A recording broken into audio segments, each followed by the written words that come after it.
When it first opened in 1955, Disneyland was the ultimate fantasy land. Its creator, Walt Disney, envisioned it as a place where his pen and ink movies would take physical form, where families could experience his timeless stories as three-dimensional worlds. To all who come to this happy place, welcome. There was three parts about Walt Disney that fascinated me. His core expertise was a cartoonist, right?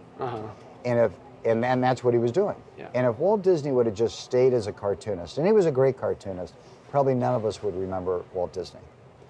His other talent was, as he transitioned and formed the Walt Disney Company, he ended up being a really smart business person and a manager, right? Yeah. So he had this incredible creative side. He had this incredible other side of his brain that was a business side, right? But even those two together, we probably wouldn't have remembered him. The third component that really made Walt Disney is he had vision. He had this ability to see around corners, to understand what people wanted, to tap into their lives and to make that emotional connection, and then the courage and the strength and the determination to make it happen, against all odds.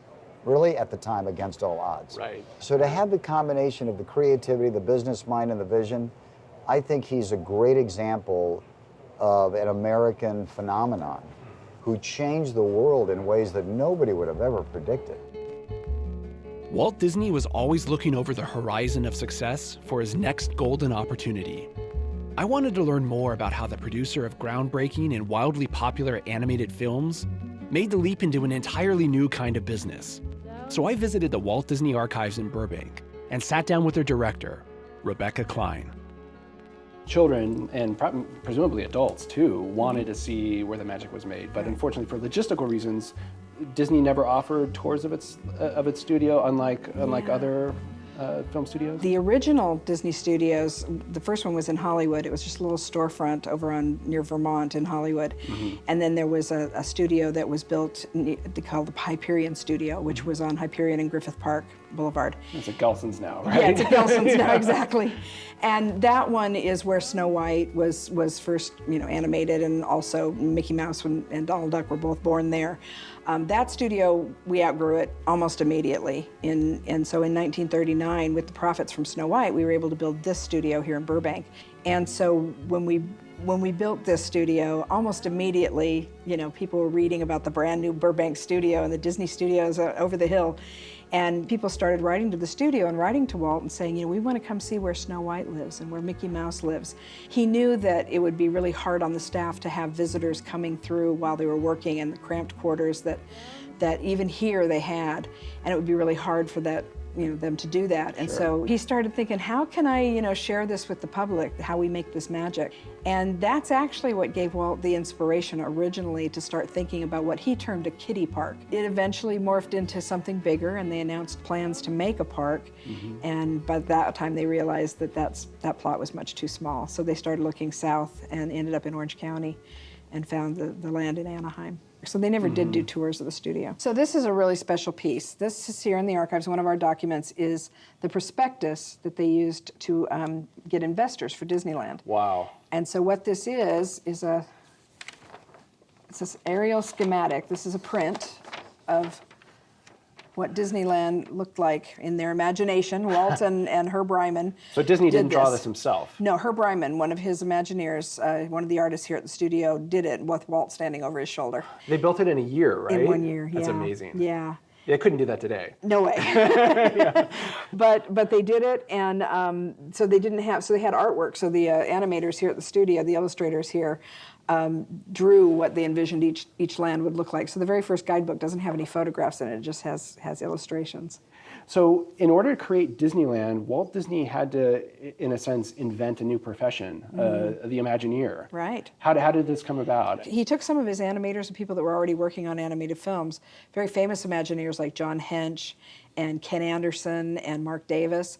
They were all working on animated films previously, but Walt knew they had this vision that they could make this happen. And so it was the vision of an art director who was used to creating scenic elements to give you that dimensional feel that you were walking into a movie was the idea. It's architecture that tells a story. Exactly. It's storytelling through architecture. And so a traditional architect didn't really get that, but he had these wonderful art directors who could work with the structural, engineers and architects. Some amazingly talented men and women that worked with Walt in the beginning on Disneyland, because most of Disneyland was constructed here on the lot and trucked down to Disneyland. Really? People don't really realize that. No. Who were these fabled Imagineers who turned two-dimensional sketches into three-dimensional living stories? I wanted to meet one for myself.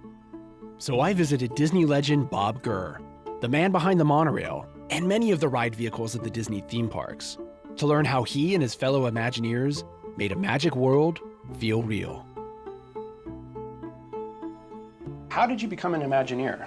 They needed somebody to do a body for a little car. They had a little chassis in the back lot, needed a car body.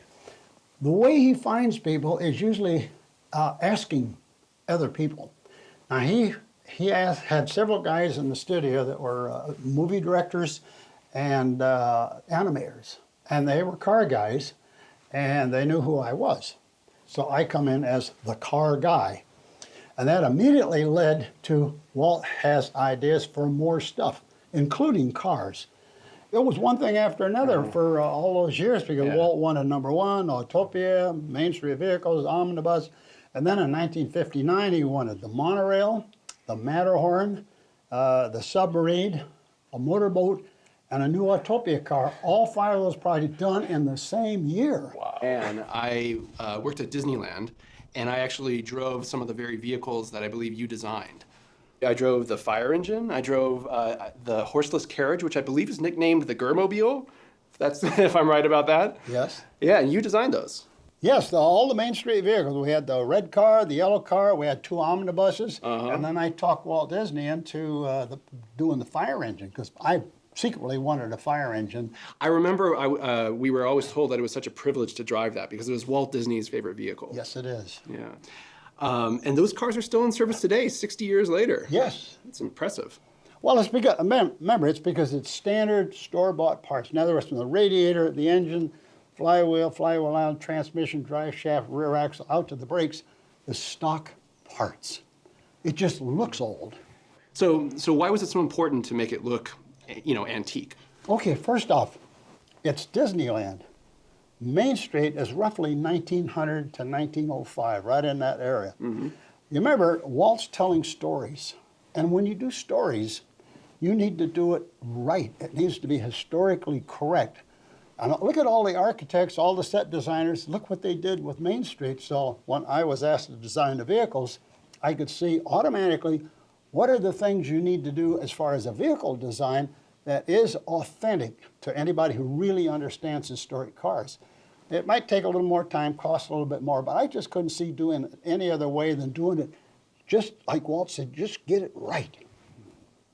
So Main Street USA sort of creates this, you walk down Main Street, you get the sense that you're in, well, sort of a nostalgic reimagining of a turn-of-the-century small town. Yeah, you got to remember, Walt went from cartoons, movies, television. Now we're in a literally 3D walk-around in the park. So every detail, the storefronts, the colors, the little decorations, all of that has to be completely correct. And then when you put vehicles that are modern equipment, they have to look exactly to fit that architecture and that theme design. That's the primary job of an Imagineer? Yes, yes. He only collected people that were curious. I mean, this is absurd to ask somebody to do something that requires engineers, but he didn't care. He grabbed people who could figure out what he wanted and how to do it. Look at all the people that it takes to make a movie. You've got writers, you've got set designers, you have costume, all of these things to tell a story. Walt was collecting people from all over in 1954, 55. We're going to design literally a movie story, but it's going to be a tangible movie story that the guests can go in and not so much walk around. The guests can be part of that story. A lot of people miss that point.